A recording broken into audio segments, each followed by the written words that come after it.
dans ce stade de Goyang. 2 pour l'Ouzbékistan, 0 pour le Cameroun. Match amical qui s'achève donc par la victoire de l'équipe d'Asie centrale. L'Ouzbékistan qui réussit donc sa 7e victoire d'affilée, 7e victoire du sélectionneur Zreko Katane qui n'a pas encore connu de défaite. 2 buts à 0, c'est le minimum du score infligé à chacun des adversaires jusqu'ici. Quand il ne s'agit pas de 2 buts, il s'agit de 3 ou de 4. C'est une équipe très offensive. Vous avez pu l'observer au cours de ces 90 minutes face au Cameroun. Match amical de haute facture, très relevé. C'était un bel adversaire pour le Cameroun. Lorsqu'on sait que le Cameroun, Benet Bouagala est dans la foulée de la préparation. When we come on the 27th against South Korea, because we thought, like I said it, that Uzbekistan was going to be an easier or softer of the two teams, but we noticed that Uzbekistan is looking to be a tough side. 2 goals for Uzbekistan, no goal for Cameroon. A lot of work still to be done. Charlie Meriton, Nos Liatu, Baldwin Sama, and your guest. You've watched it, you saw it like we saw it. A lot of work to be done at the defense section, a lot of work to be done at the midfield, and then we still need that finisher at the attacking position. So it is time to count the mistakes, look at what is to be done until we meet South Korea again. Gentlemen, the mic is yours.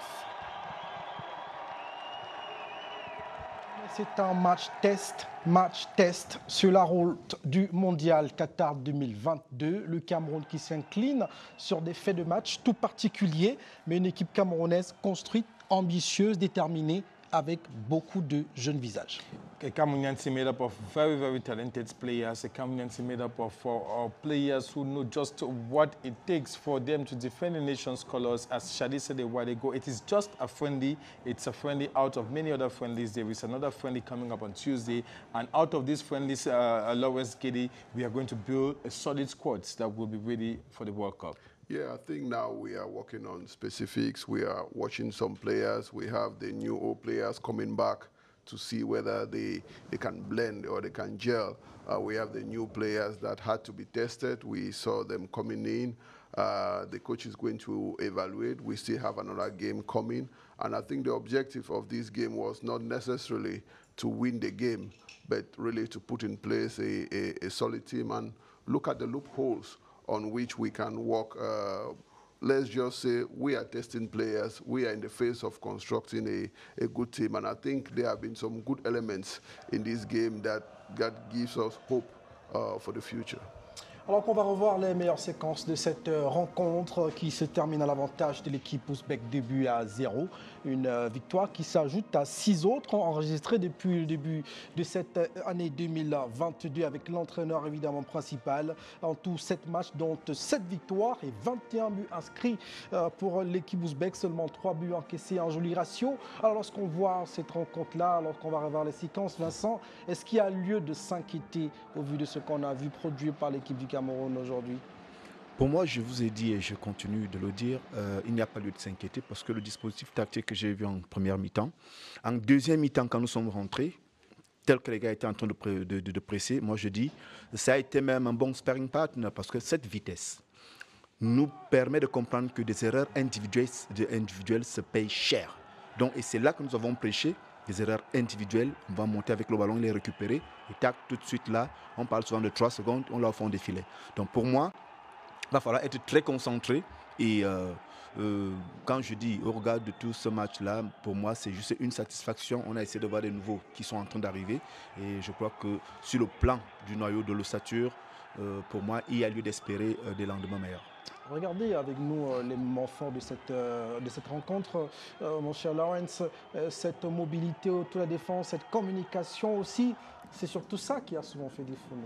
Yeah, I mean, there was a lack of communication. We said it earlier that the players, they are just learning to know themselves, and we haven't been good on the set pieces equally. It's an aspect we have to work on. We have players who are physically tough, but we have been, we had corner kicks and a few free kicks which we weren't able to exploit, and we equally lack the pace. And you see from the first goal, there is a lack of pace from our players. in the pre-game, I said it earlier that we are physically always heavy. We are not very fast, whereas when you get to this level of the competition, especially at the World Cup, you need the velocity, you need that pace, you need to go very, very fast, and that's just what Uzbekistan just did this morning. Even in the second goal, we considered it was the same thing, and each time we have the ball, we are trying to jump away from the midfield and get the ball right directly into the penalty box, just like what we did, and we only could get long distance shots C'est l'une des dernières actions de la première période. The last action and the first shot on target gotten at the 41st minute of the game. It tells you exactly that we really have a problem at the level of moving up at the offensives.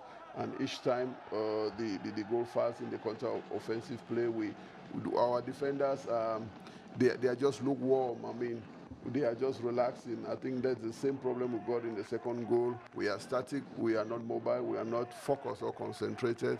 But I think these are elements that we can work with time. En tout cas, on a vu une deuxième période où l'équipe du Cameroun est arrivée avec plus d'ambition, mais seulement manqué de réalisme. Justement, parce que ça a commencé à, nous l'avons dit à la mi-temps, ça a commencé à vouloir jouer par les côtés parce que ce dispositif tactique nous permet de jouer par les côtés. Tout de suite, là, on est encore revenu, on a commencé à vouloir repasser par l'intérieur, ça a rendu les choses très difficiles. Si on avait continué, je crois qu'on aurait eu beaucoup plus d'occasions et ça pouvait nous permettre de revenir à la marque. And we saw some new players who were tested likewise during the second half of the match, like Christopher Wo, who came in, George Nkodo, who equally came in during the last 45 minutes of the match to get in their own inputs as far as the Lions' preparatory phase ahead of this FIFA World Cup is concerned. So, Lawrence Kiddy, your assessment of the outputs in the last 45 minutes? Well, I think someone like Kudo who came in, it's always difficult in a friendly to come in the second half because the game has completely changed. We don't have the same setup, so it's really difficult to evaluate a player like Kudo who came in the second half. Same didn't have enough balls to showcase himself.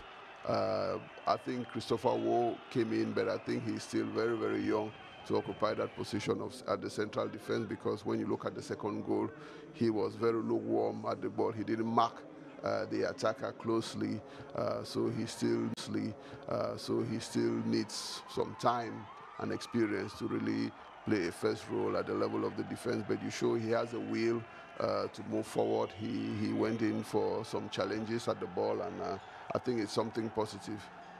Bon, l'une des dernières actions, surnommant celle qui mène au but. Évidemment, Christophe Wo, au début et à la fin de l'action, malheureusement, le jeune joueur défenseur camerounais n'a pas pu rentrer dans ce match-là. Des cas d'école, comme vous l'avez mentionné tout à l'heure, et des individualités qu'il faudra plutôt réparer pour un match qui se voudra beaucoup plus relevé, plus rythmé. Mardi prochain contre la Corée, on en parlera tout à l'heure. Le temps de terminer avec les analyses de cette première période et les temps forts et ce second but ouzbek qui leur permet de s'imposer finalement face aux Lions indomptables 2-0. On va regarder les dernières actions avec Koudé Malon qui finalement a dû apporter une certaine dynamique dans l'entrejeu et des frappes aussi qui manquait à l'équipe du Cameroun. Effectivement, il est venu avec un dynamisme, sauf qu'il y a juste encore un petit souci avec lui, parfois la transmission rapide.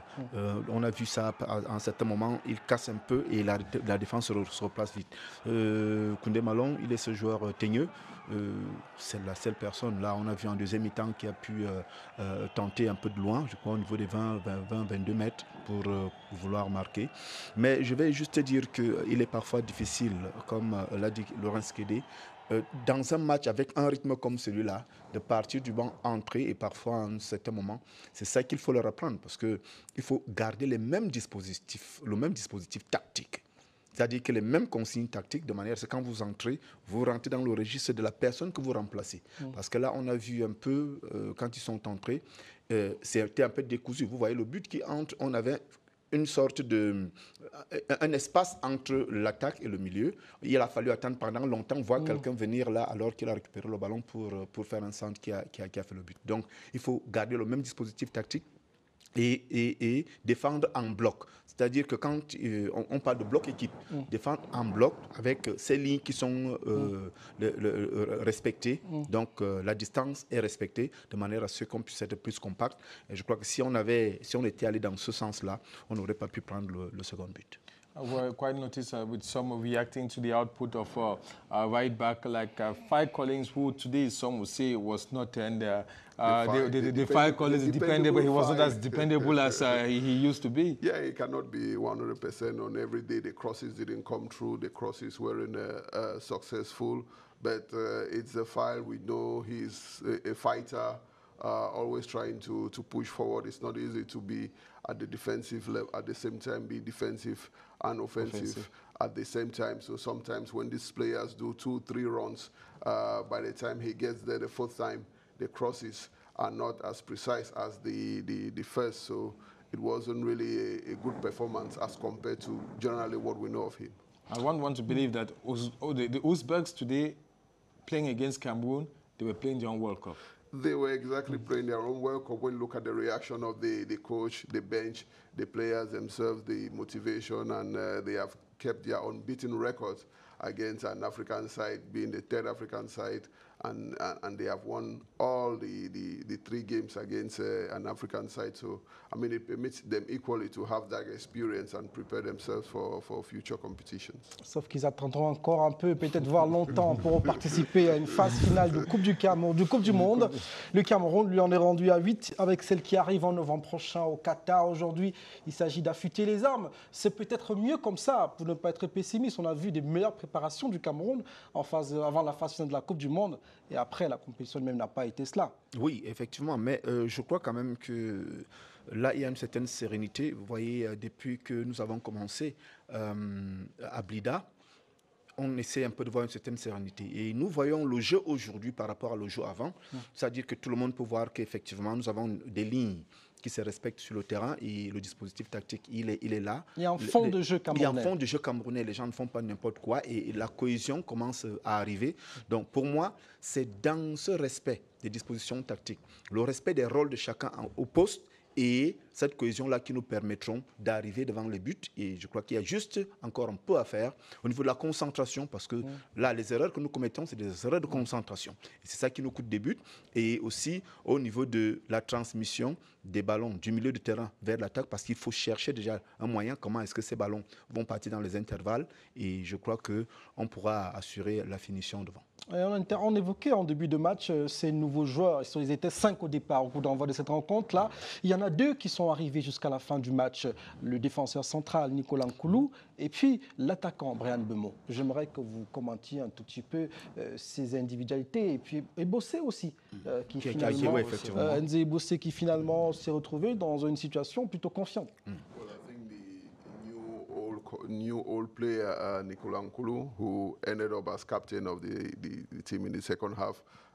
His performance is quite average. You know, he has been competitive at the level of his club side, but I think the positioning the positioning was quite. He has a good vision of the game, but unfortunately, I think physically he doesn't have the rhythm to be at the central defense because each time the Uzbeks come fast with the ball. Il va falloir qu'on travaille la paire défensive. We really have to work on that, and you know it's the first time that he was combining either with Castelletto or with Wu or Ebose on inside. I think he was perfect. He did a clean game, but sometimes when he goes up, he has difficulties in coming back rapidly. So I think that's one of the aspects he has to work on. Brian Bomo, for me, he is a good attacker, technically good, but he likes keeping the ball. He has to learn when to release the ball and make the right decisions at the right time. A midfield that Cameroonians have been used to right from the Africa Cup of Nations and passing through the World Cup qualifiers with 2 holding midfielders, Martin Hongla, Samuel Umgwet, was a absence felt in the match this year. It was felt totally because we didn't have a midfield this afternoon. Manjek was totally lost. And the other Cham was very good technically, but he's just still coming in. He's still young, and he still has to to learn, but he's an offensive player, doesn't participate much in the defensive tasks, whereas the players you mentioned during the AFCON and during the World Cup qualifiers, those are the guys who are sweepers at the level of the midfield. So we really need to work out our midfield, and I think one of the drawbacks of this game was the absence of a midfield, because at one point you realize that we would just send long balls directly from the defense up front to the attackers, whereas we really have to build up the midfield and make it solid. Et voilà, donc, est-ce que les absences dont on a évoqué ici en début de match, ça a joué sur cette rencontre-là? Oui. On a vu au milieu de terrain, il y a un absent principal, Franck Zambo-Anguissa. En attaque, il y a Karl Toko Ekambi, dont on connaît la dynamique offensive sur les derniers matchs du Cameroun. Oui, il faut comprendre que c'est des gens qui ont souvent joué ensemble, c'est des gens qui ont déjà une certaine cohésion, donc des automatismes qui sont créés, et c'est pour ça qu'à un certain moment, on a cru voir les nouveaux qui entrent, non pas encore ces automatismes, mais en termes d'individualité, moi quand je vois Ncham, c'est quelqu'un qui est doué de beaucoup de talent. En défense, quand je vois Ebossé, c'est super. Moi, je dis, c'est des gars qui s'affirment. Et quand ils vont créer des automatismes, je crois que ce sera quelque chose qui va couler. Même en attaque, quand on voit Bemo jouer, il est puissant. Il faut juste que cela passe. Il a noté quelque chose là. Il prenait un peu trop individuellement certaines responsabilités. Mais là, qu'il puisse se libérer de temps en temps pour faire. Parce qu'on a dit que Faye n'a pas beaucoup joué. Faye ne joue pas beaucoup parce que s'il reste sur la ligne, si Bemo reste sur la ligne, Faye ne peut pas partir. À un certain moment, on a vu Bemo entrer et on a vu Faye commencer à vouloir monter. Et là, c'était à lui de lui passer maintenant ces ballons-là, au lieu de les garder, les passer de manière à ce qu'il puisse envoyer descendre. Donc, quelque part, c'est des automatismes qu'il faut créer. Mais quand on regarde les absents, c'est par rapport à ce qu'on a eu l'habitude de voir. Mais maintenant, quand les autres rentrent dans le système et créent des automatismes avec les autres, je crois qu'il y aura une véritable compétition dans cette équipe. The Lions have 4 days to prepare for their next international friendly that comes up on Tuesday, September 27, still in Seoul in South Korea, this time against host South Korea as a build-up to the upcoming FIFA World Cup competition. Lawrence, the first international friendly is over. The results are over. The results do not really matter. It's the quality of the football that counts, and how should they look forward or better prepare for this second international friendly come Tuesday? Well, I think the second friendly will be a totally different game. You know, the players just came in, I think, two days ago, and on Wednesday they just had a fitness. They haven't really trained. I mean, this game was just like one of the first or the second training sessions they had. So I think in the next game we'll no more have the jet lag or the long trips. We'll have fresh players, and I think we'll have a combination of different players, because we saw some players seated at the bench, and Coach Ruguesong, he knows what he's looking for. He wanted to observe some of these players in the first game, and now the second game against South Korea will be a combination of he will have to pick out from this team mixed up with the so-called the so-called regular starters, try to combine and try to get another new team which would be much more offensive and stronger than what we saw this morning. Donc, avant mardi, la compétition, la préparation devrait être complète. Si on parle d'acclimatation, donc évidemment, on sera presque une semaine après leur arrivée sur place. Et puis, évidemment, il y a un autre facteur important, le public. Là, il y aura du beau monde, parce que pour votre gouverne, tous les tickets pour ce match ont déjà été vendus. Donc, ce ne sera plus un stade clairsemé ou à moitié vide. Et une équipe qui a l'expérience du haut niveau, l'expérience du mondial, l'équipe de la Corée, une équipe qui a atteint les demi-finales de la compétition avec plus de joueurs internationaux encore. Est-ce que là, on dit très souvent, jouer contre des petites équipes, c'est plus difficile que jouer contre des plus grandes. Ça peut s'appliquer pour l'équipe du Cameroun? Bon, dans ce cas, je ne peux pas dire oui. Pourquoi? Parce que nous sommes en train de nous préparer et toute équipe peut nous apporter quelque chose. Mais allant jouer contre la Corée, déjà nous avons déjà joué contre la Corée, je crois, par le passé. C'est une équipe aussi qui a un football très mobile. C'est des joueurs qui bougent sur le terrain, qui sont mobiles et de courtes passes. Ils ne jouent pas trop physique. Et je crois que quelque part, ça va nous permettre de voir un peu à ce niveau de la compétition parce que la Corée, c'est une équipe de niveau Coupe du Monde. Ils y ont souvent été. Donc, nous allons bien voir comment est-ce que nos joueurs se comportent à ce niveau-là. Ça nous donnera effectivement le vrai niveau de ce qu'on peut espérer par rapport à ce petit stage de 10 jours que nous sommes en train de passer au Moyen-Orient.